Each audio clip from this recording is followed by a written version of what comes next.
Lo único que quiero hacer es que utilicemos la razón, la lógica y el derecho que tenemos vigente en nuestro país. Pongamos el caso Colosio.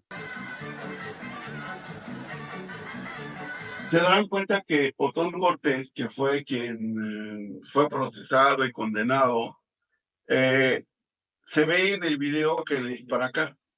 Si seguimos los lineamientos del causalismo, tendríamos que establecer el resultado. Esto es De Penalista a Penalista. Muy buenos días, tardes o noches. Yo soy Paula Cruz. Yo, José Antonio Albuerne. Y esto es De Penalista a Penalista. El día de hoy estamos muy contentos porque está con nosotros el doctor Enrique Díaz Aranda. Sabemos que no requiere presentación, pero si podríamos o pudiéramos resumir lo que el doctor Enrique Díaz Aranda representa para México, maestro José Antonio, diríamos que es de las voces autorizadas en nuestro país para hablar de teoría del delito, propiamente. Así es, y además estamos aprovechando para hablar de su libro, Teoría del Delito, y justamente con motivo de la publicación de este nuevo material es que está con nosotros el doctor Enrique Díaz Aranda para hablarnos de la teoría del delito. Entonces, doctor Enrique, muchas gracias por aceptar la invitación y pues bienvenido, lo dejamos en su espacio. Muchísimas gracias, muy buenas tardes a todas y todos. Es para mí un gusto tener este intercambio de opiniones. Y digo intercambio de opiniones porque siempre empiezo con mis disertaciones con una afirmación. De lo que yo diga ahora, no me crean nada. Es decir, yo en lo que no creo son en los argumentos de autoridad, porque lo dijo Roxin Jacobs, un magistrado federal o un ministro, ya por eso vale. No, no. Lo único que quiero hacer es que utilicemos la razón, la lógica y el derecho que tenemos vigente en nuestro país para llegar a decidir si lo que yo les voy a decir están ustedes de acuerdo o no, y ustedes le den validez o lo desechen. Ese va a ser el principio de esta sesión. Verán ustedes, la teoría del delito ha sido denostada a lo largo del tiempo. Siempre se ha dicho que es un falso europeo, que son términos grandilocuentes y que no tiene ninguna aplicación práctica. Esto podría ser cierto si desconocemos qué es la teoría del delito. Pero si realmente sabemos qué es y qué dice y cómo son sus argumentos, entonces muy probablemente lleguemos a otra conclusión.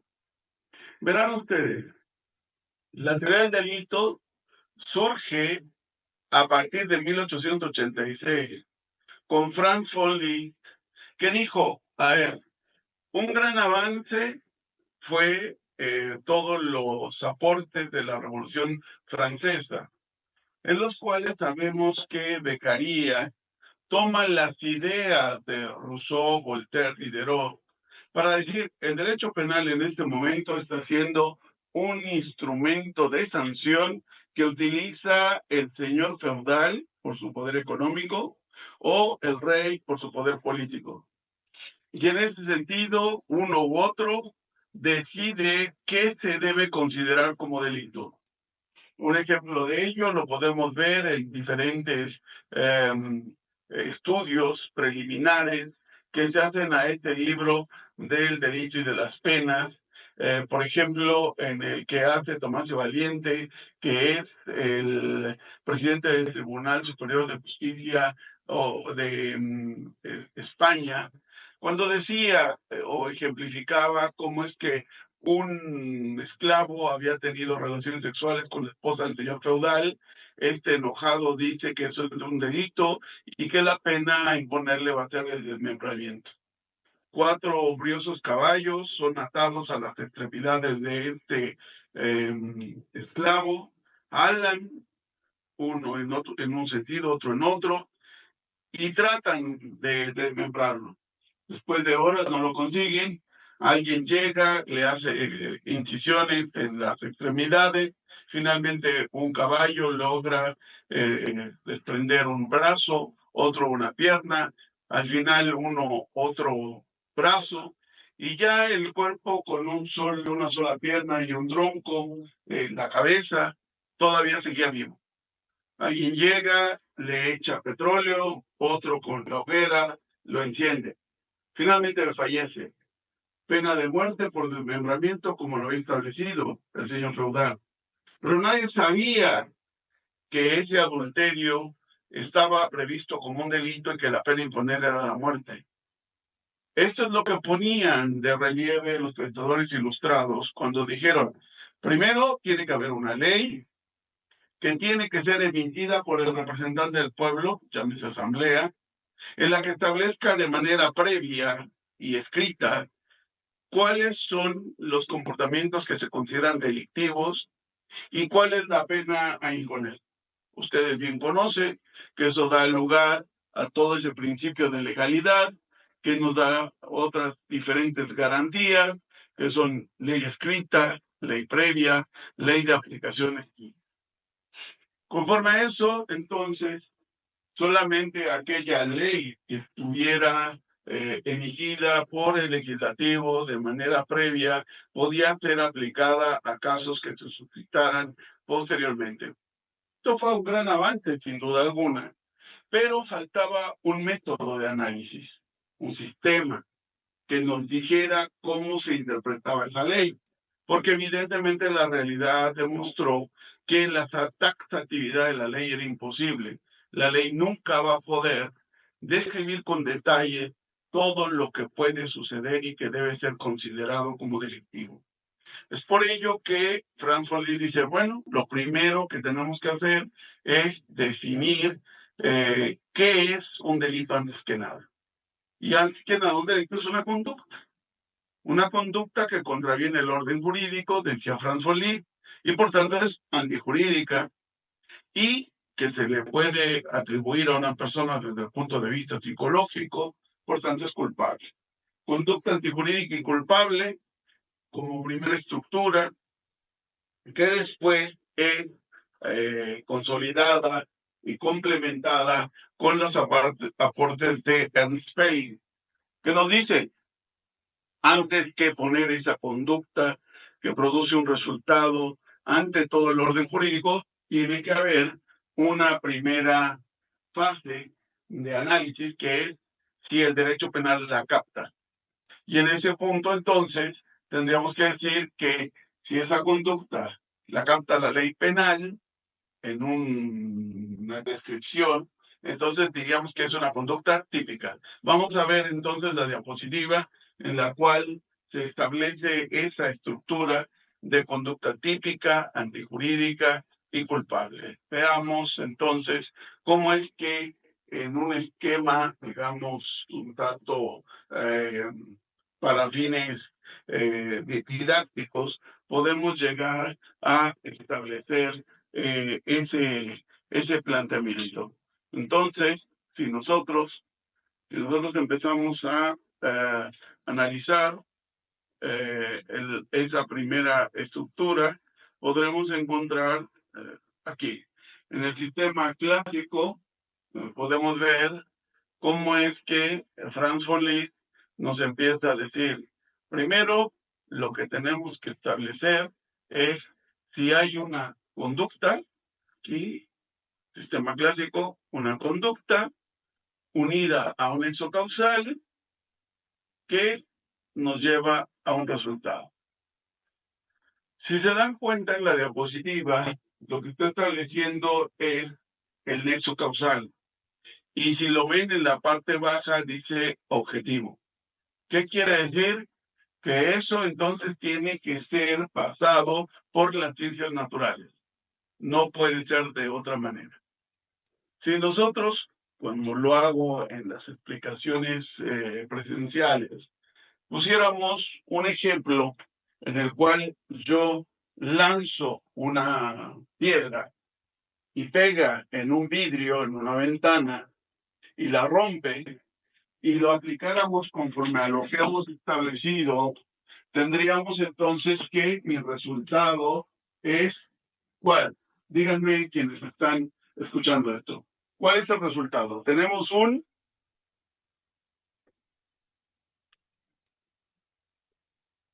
quien quiera puede decirlo. ¿Qué tenemos?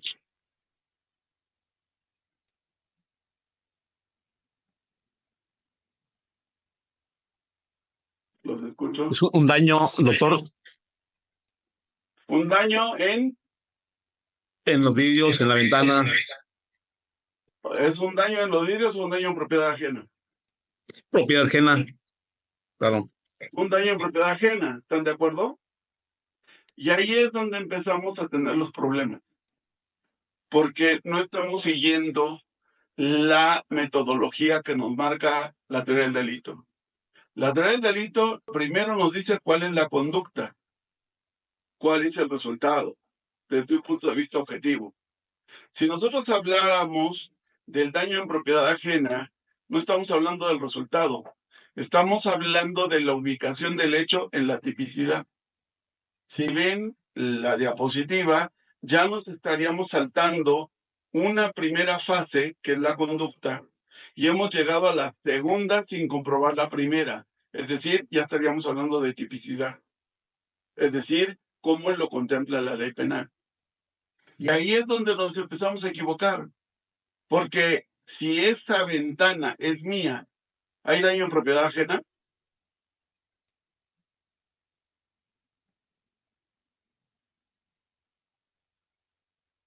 Por supuesto que no, es mía.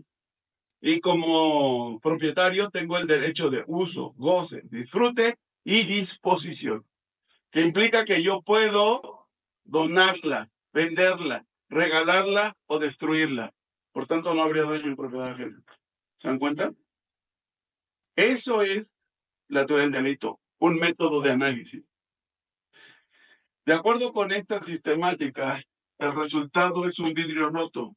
Este es mi resultado, que es causado por el impacto de la piedra en el vidrio. Ojo, normalmente en la práctica no hacemos eso. En la práctica lo que decimos es el vidrio roto causado por la conducta de lanzar la piedra. Y esto nos lleva a un problema muy importante, y es el determinar todo el nexo causal, y por tanto, al no tenerlo en cuenta, obviamos prueba. No la recabamos, no la tenemos, y eso nos lleva a graves consecuencias. Veamos, si nosotros lo hiciéramos desde un punto de vista metodológico y objetivo, el vidrio roto fue causado por el impacto de la piedra en el vidrio, pero este a su vez es el resultado de una causa anterior, que es la fuerza y trayectoria que siguió la piedra. Esa fue la causa. Pero a su vez es el resultado de una causa anterior, que es la conducta de lanzar la piedra. Todo el mundo diría, pues es obvio que esto es así, pero el problema es que en la práctica eso no se hace así. Veamos un ejemplo que ustedes conocen y que, por supuesto, nos lleva a demostrar cómo esta, que es la lección más antigua del derecho penal, no se ha seguido. No se ha seguido y por ello hay tantas fallas en el sistema de justicia penal. Veamos el caso Tláhuac para que ustedes vean y escuchen las consecuencias que tiene el no tener siquiera esta primera idea clara. Está en video pinchamiento.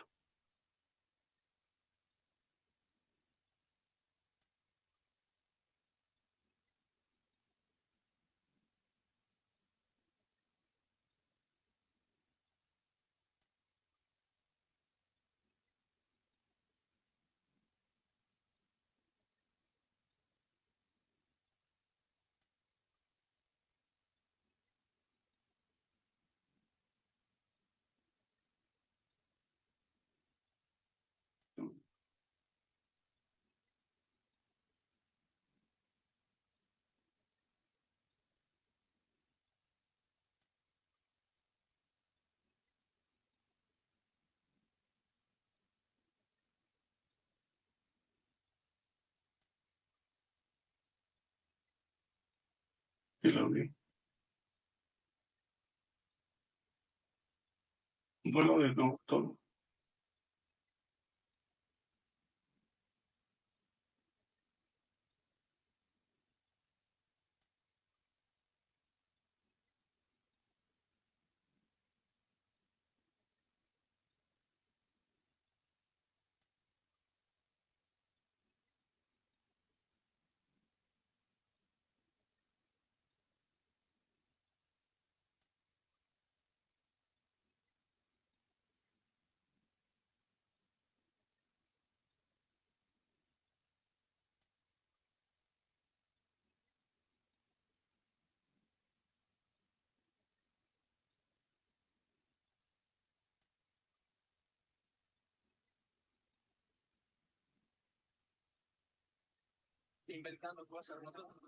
Nosotros nos identificamos desde el principio. Un grupo de pobladores de la comunidad de San Juan Ixtayopan linchan a 3 chavos.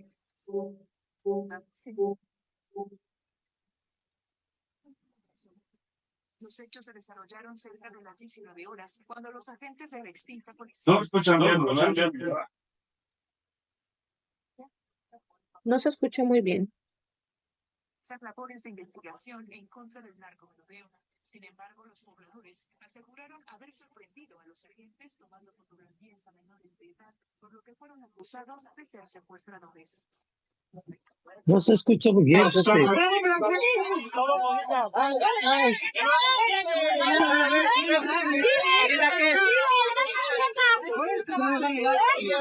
Hola, Moreno. No, los niños.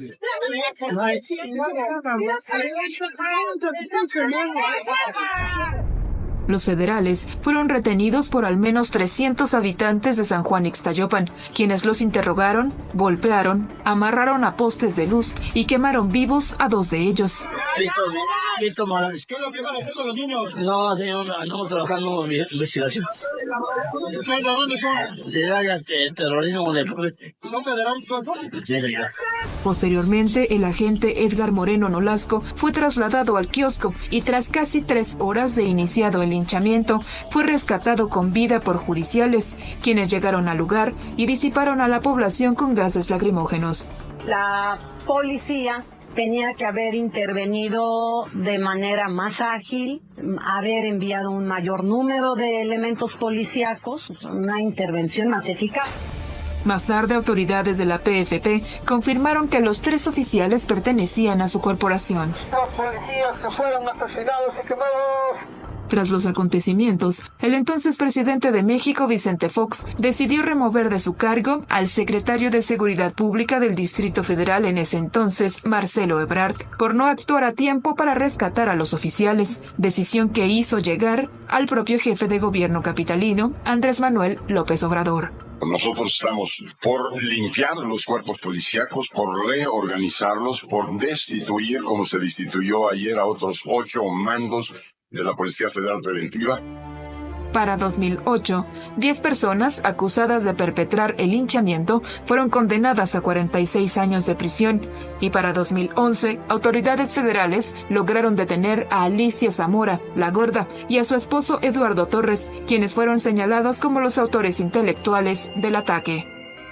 Este domingo se cumplieron 10 años de linchamiento en Tláhuac. De manera oficial, no se realizó ningún acto para recordar a los agentes asesinados y a la fecha, el único sobreviviente, Edgar Moreno Nolasco, reside fuera del país. Si se dan cuenta, en este caso, dicen de 10 personas que fueron condenadas. Al final, en el proceso, fueron detenidas 48 personas, de las cuales 29 fueron condenadas por la muerte de estas personas. Si siguiéramos lo que hemos establecido allí, tendríamos un resultado que es la muerte. Son 2 muertes y una persona gravemente herida. Vayamos por pasos. No analicemos los 3 porque cada uno tiene soluciones distintas. Vayamos a uno de los muertos. El resultado, muerte. Mi primer problema es la causa de la muerte. que es lo que me enseñaba el causalismo. Que por cierto, el causalismo no es una teoría que surge del derecho penal ni del derecho en general. Es propiamente una ley, un principio, una teoría de las ciencias naturales, que dice que la causa de la causa es la causa de lo causado. Y en este sentido, aquí lo que tenemos que determinar es cuál fue el golpe mortal. La ley nos dice que cuando varios participan en un homicidio y no consta quién causó el golpe mortal, todos deben responder por igual con una reducción de pena, responsabilidad correspectiva. Esto nos daría lugar a que esa sentencia condenatoria contra los 29 procesados fue legal. Pero si lo analizan desde el punto de vista de la teoría causalista, tendríamos que decir, resultado. Ya sabemos cuál es el resultado. ¿Cuál es?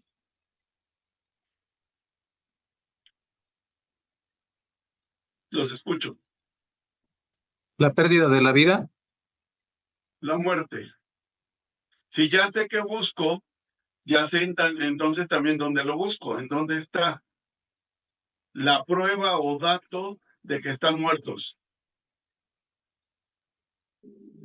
En la necropsia realizada, y eso trae la acta de defunción con las causas de la muerte. Entonces, ahí está la prueba o el dato, la necropsia. Ya tenemos el resultado. Díganme una cosa, ¿en todos los casos tenemos ese resultado? En delitos de resultado, por supuesto. No hablo de delitos de mera actividad. En delitos de resultado. Ya tenemos todos los casos en México con el resultado.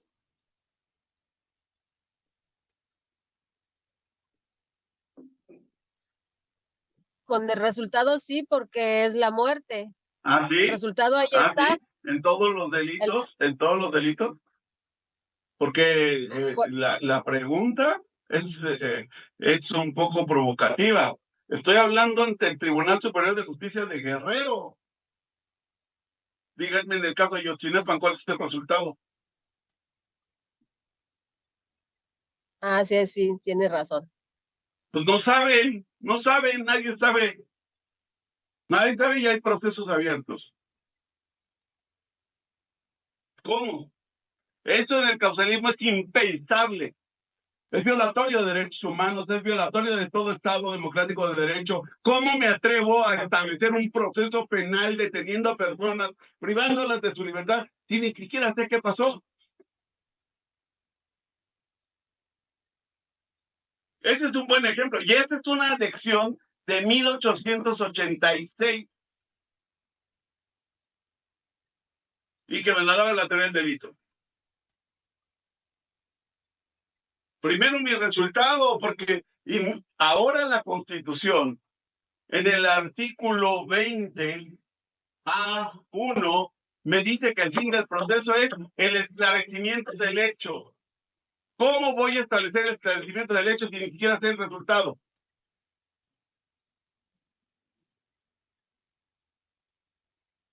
En ese punto es donde empezamos a ver la valía de la teoría del delito. Primero mi resultado. Porque si no sé el resultado, entonces estoy hablando de imaginaciones, de teorías, de especulaciones que pueden derivar en violación a derechos humanos. En este caso sí sé mi resultado, la muerte. Ya sé dónde lo busco, que es en la necropsia. Ahora, lo que me está diciendo es que tengo que establecer la causa de la muerte. ¿De acuerdo? Y si ya sé qué busco, porque me lo dice la teoría del delito, entonces ya sé dónde lo debo buscar. La causa de la muerte, como bien dijeron en la respuesta, también está en la necropsia. Y en la necropsia del caso Tláhuac dice que los dos policías muertos, la causa de su muerte fue la asfixia. ¿Cómo la asfixia? ¿De dónde? Sí, la asfixia del humo que entró a su organismo cuando estaban respirando, inhalando, y por supuesto ese humo es producto causado del fuego. Un fuego que fue generado por la ignición de gasolina con el cerillo que fue lanzado por dos personas, y ninguna de esas dos personas es o está en el grupo de 29 que fueron condenados. Porque yo les dije que los 29 condenados lo fueron por el linchamiento. Ninguno de ellos echó la gasolina o el cerillo.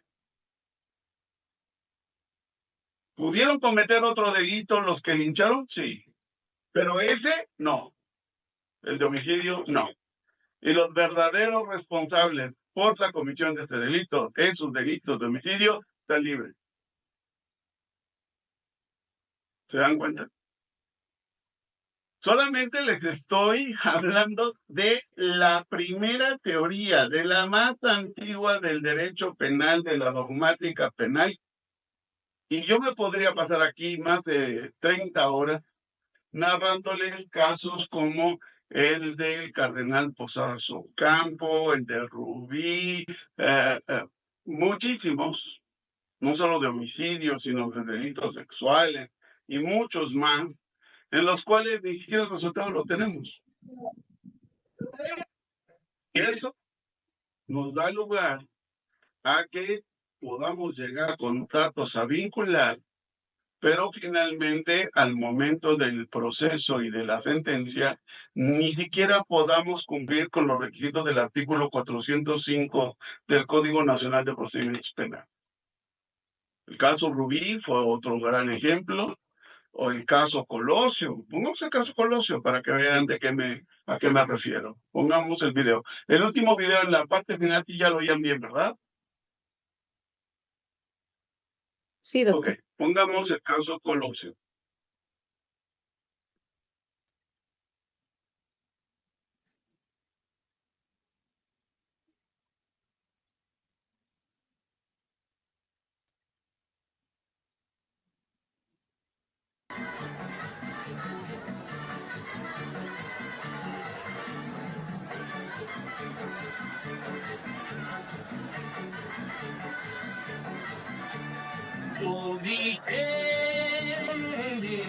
Ay, la verdad, y yo olvidé, ay, la verdad, la culpa de mi no me lo paga, viejos ven, viejos ven, ven, viejos ven, viejos ven, ven.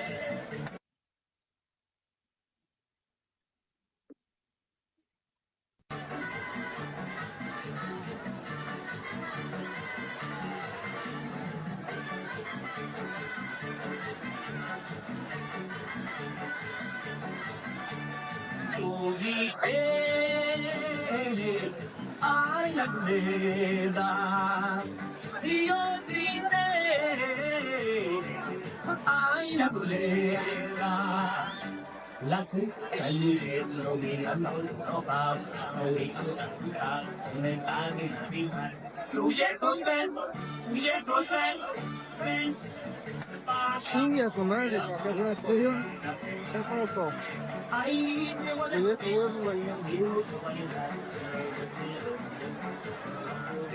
lo acerca, lo acerca.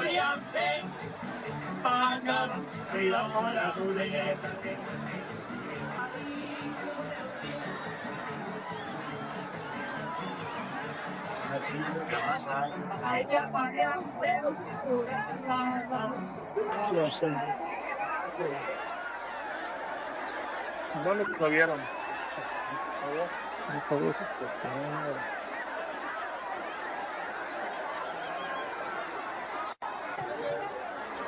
Ustedes revisan este lo llevan, ¿eh? video que está en internet y que pueden ustedes revisar. Se darán cuenta que Otón Cortés, que fue quien fue procesado y condenado, se ve en el video que le dispara acá. ¿Están de acuerdo? Y eso es lo que provoca la muerte. Y esto diríamos una muerte que fue causada por el disparo de Mario Aburto. ¿Cierto? Sin embargo, si seguimos los lineamientos del causalismo, tendríamos que establecer el resultado. Sí, muerte del candidato. Ahora tendríamos que establecer cuál es la causa de la muerte. Y resulta que el cuerpo del candidato presentaba dos lesiones mortales. Una aquí y otra acá. Y el tema es que estaban en sentido contrario. Una aquí y otra así. Esto es lo que generó la especulación posteriormente de si había dos tiradores, Aburto y Otón Cortés.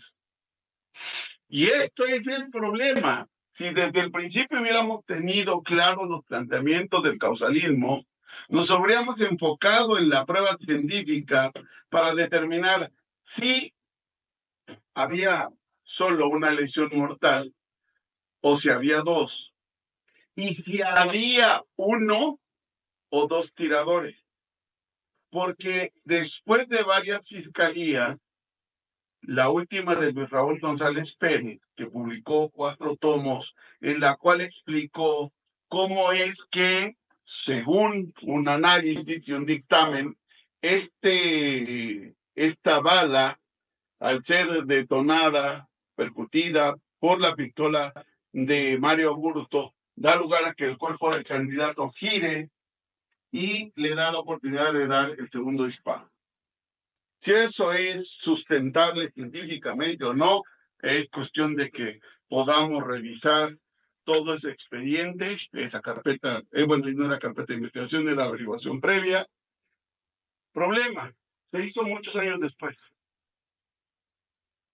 Si se hubiera hecho desde el principio, tal vez tendría una mayor credibilidad.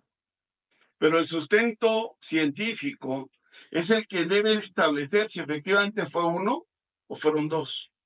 Problema, si fueron dos, eso fue una acción concertada. Y eso tendría que haber dado lugar a un tercero, o cuarto, o quinta persona, que es quienes lo planearon.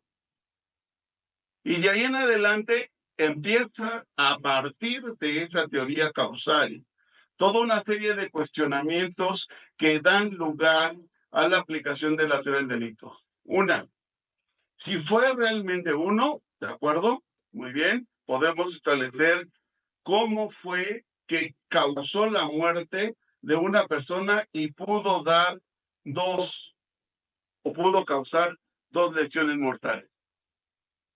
Dos, si es que fueron dos, ¿quiénes más formaron parte de este complot, de esta organización, de esta preparación, de este evento que, por supuesto, no nos va a llevar a algo que hablan muy frecuentemente las fiscalías, que es de autoría intelectual y que muestra también el desconocimiento de lo que es la teoría del delito? Una cosa es inductor, otra cosa es autor intelectual. No solamente son figuras distintas conceptualmente, sino también tienen fundamentos distintos y pruebas distintas. Pero obvio, como confundimos uno con otro, pues por eso normalmente las condenas no tienen el sustento que establece el artículo 405 del Código Nacional de Procedimientos Penales. Y esto también nos lleva a otro tipo de determinaciones. Si verdaderamente Domiro y Tranquilino, que eran los escoltas de Colosio, se les puede también atribuir el resultado de muerte del candidato por no haber cumplido con su posición de garante de proteger al candidato tal y como lo establecía el contrato que habían firmado para ser precisamente quienes se configuraban o se ostentaban como guardias, como guardaespaldas para proteger la vida del candidato. Esas cuestiones de imputación normativa del resultado han sido muy complicadas y por eso es que no hemos podido resolver casos como el de Lobombo, News Divine, la guardería ABC, la línea 12 del metro, porque son cuestiones todavía más complejas de la teoría del delito, y si no hemos podido resolver lo más elemental de 1886, que es el causalismo, mucho menos cuestiones de imputación, o de algo más complicado como lo es el dolo. Normalmente nosotros presumimos el dolo, pero yo solamente les invitaría a que me dijeran cuántas veces han visto una carpeta de investigación en la cual se llegue a demostrar el dolo. Y es uno de los requisitos que establece el Código Nacional de Procedimientos Penales para la sentencia. Bastaría con que el sujeto dijese, yo no sabía que, por ejemplo, las pastillas que me dio mi novio eran de fentanilo porque él me dijo que eran aspirinas y yo las transporté. Y sin embargo, si ven en las sentencias federales, en los centros penitenciarios, hay más del 50% de personas que están sosteniendo que ellos llevaban sí el estupefaciente o droga, pero sin saberlo. La cara opuesta al dolo es el error. Y eso evidentemente se presume, pero desde la reforma de 1984 se supone que dejó de presumirse. En 1917, en 1931, sí se presumía, pero todo eso fue motivo de cambios. En estados donde el proceso penal acusatorio ya está regido bajo los parámetros y la protección de derechos humanos, se han llegado a casar, a revertir sentencias condenatorias simplemente porque el dolo no estaba aprobado. Es decir, esta combinación de lo que es la teoría del delito en sus diferentes manifestaciones, en sus diferentes concepciones, son complejas, no tengo ninguna duda. Y por eso es que en el libro que hoy presento, lo que hago es establecer cuál es el concepto de la dogmática, de la teoría del delito, 3 ejemplos reales mexicanos como los que he puesto, en donde demuestro cómo aplicando ese concepto se habrían resuelto de manera distinta esos casos conocidos en México, y cuáles son los fundamentos desde la Constitución, tratados internacionales, Código Penal Federal y Código Nacional de Procedimientos Penales. Por eso es que, desde mi punto de vista, el libro es un libro teórico práctico, porque da concepto, casos, fundamentos. Me gustaría tener en este momento un ejemplar de este libro, pero debo decirles que pues ya se agotó la mitad de los libros impresos.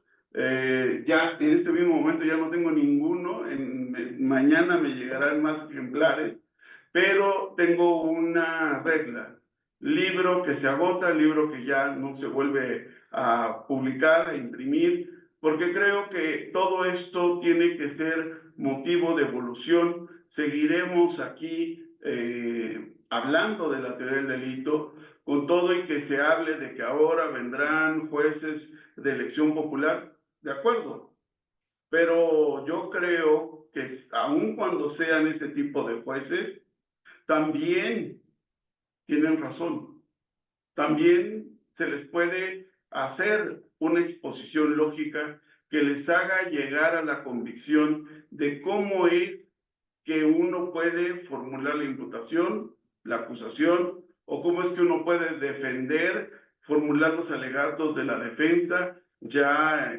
al final del proceso y al final de cuentas con las pruebas correspondientes. Es decir, seguimos teniendo esa oportunidad, todavía falta para que llegue ese momento, pero aquí finalmente de lo que se trata es de saber qué vamos a decir, con qué lo vamos a sustentar y ofrecer nuestras teorías del caso, sea de un lado o de otro, para que finalmente sean los jueces quienes resuelvan. Por ello es que creo que esto